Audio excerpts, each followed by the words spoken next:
Oke, Assalamualaikum warahmatullahi wabarakatuh. Pada kesempatan kali ini, saya akan menjelaskan alur dari pengambilan data di API dan menampilkannya di aplikasi untuk eh, get dan post. Jadi ngambil dan ngepost ke API. Nah, untuk yang post, di sini saya menggunakan contoh di login page. Ya. Di login page ini nanti ada dua text field, ya text field password dan text field email. Nah, ketika user itu menginput teks ke text field tersebut, nanti datanya itu atau teksnya itu akan disimpan sementara pada controller, ini controller untuk text field email dan password controller untuk text field password. Disimpan sementara di sebuah controller.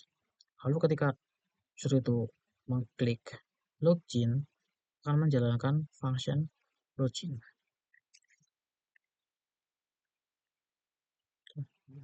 Terus setelah menjalankan function login, pertama kita set step dulu loadingnya itu true, yaitu either tombol button loginnya itu nggak bisa dipencet atau ada semacam loading gitu, jadi mencegah untuk uh, duplikasi, mencegah untuk misklik atau duplikasi klik gitu. Nah, lalu kita kirim teks tersebut ke function login yang ada di out service. Nanti ngirimnya itu teks atau data yang ada di email controller dan password controller, yaitu teks yang di-input di text field oleh si user. Lalu menjalankan function login yang ada di out service.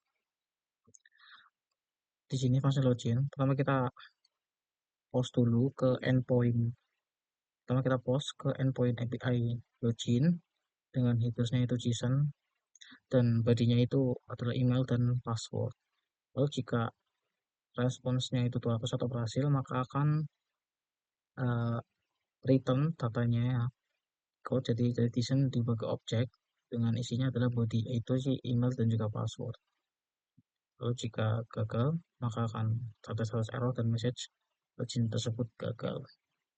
Nah, setelah ini udah berhasil, function login itu berhasil ngepost ke eh, ngepost ke API, datanya itu kan di decode nih di sini. Dari dari decodean ini akan disimpan di variabel data. Jika data tersebut itu valid atau statusnya itu sukses, maka akan menyimpan data user dan juga data tokennya. Usernya itu disimpan ke set preference dan nanti tokennya akan disimpan ke secure storage. Lalu akan menjalankan state yang akan menampilkan login berhasil. Selamat datang siapa user yang login tersebut dari data yang disimpan di variabel data ini. Itu untuk post. Lalu kemudian untuk yang get, di sini saya coba contohnya itu nge-get resep yang ada di API Free Aji. Jadi pertama kita ini ya di function fetch resep itu coba kirim atau menjalankan function fetch recipes yang ada di recipe service dot. Nah, nanti menjalankan ini. Pertama kita set base URL-nya apa atau endpoint-nya. Lalu kita buat function fetch receipt. Kita buat variabel URL yang isinya adalah endpoint dari API receipt. Kemudian kita set header-nya atau sesnya per token. Jadi ketika user itu masuk ke homepage itu kan token itu simpen. Nah, harus validasi atau isi dari token tersebut.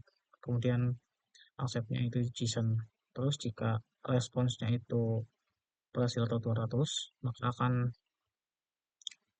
uh, dibalikan dari JSON ke objek dalam variabel body ini. Kemudian dari JSON ini ubah ke object map ya di variable list.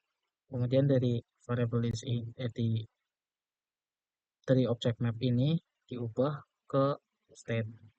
Jadi di sini function ini nanti intinya itu menyimpan datanya itu di dalam sebuah state. Nah, ketika si function fetch ini berhasil, itu kan nyimpennya itu kan datanya udah sebuah state ya. Sebuah state ini disimpan di dalam variabel data. Lalu kita set state ya.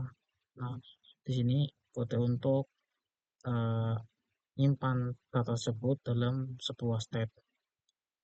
Setelah disimpan, lalu kita panggil di aplikasinya.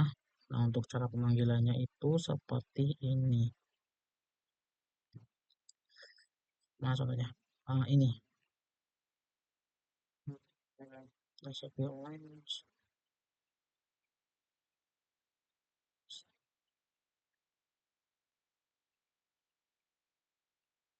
Nah, contohnya ini. Ini untuk contoh pemanggilan data dari resepi. Nah, kita tinggal panggil aja resepi dot uh, indeks yang kita set pada model. Nah, pada model yang ini. Jadi kita buat model dulu di inline ini, buat pemanggilannya. Ya. Buat model misalnya ada title, description, foto URL. Nah, ini dari mana? Dari ini, dari datanya. Kalau ID itu dari key ID yang ada di API, title itu dari key title, description dari description, foto URL, dan dari key foto URL.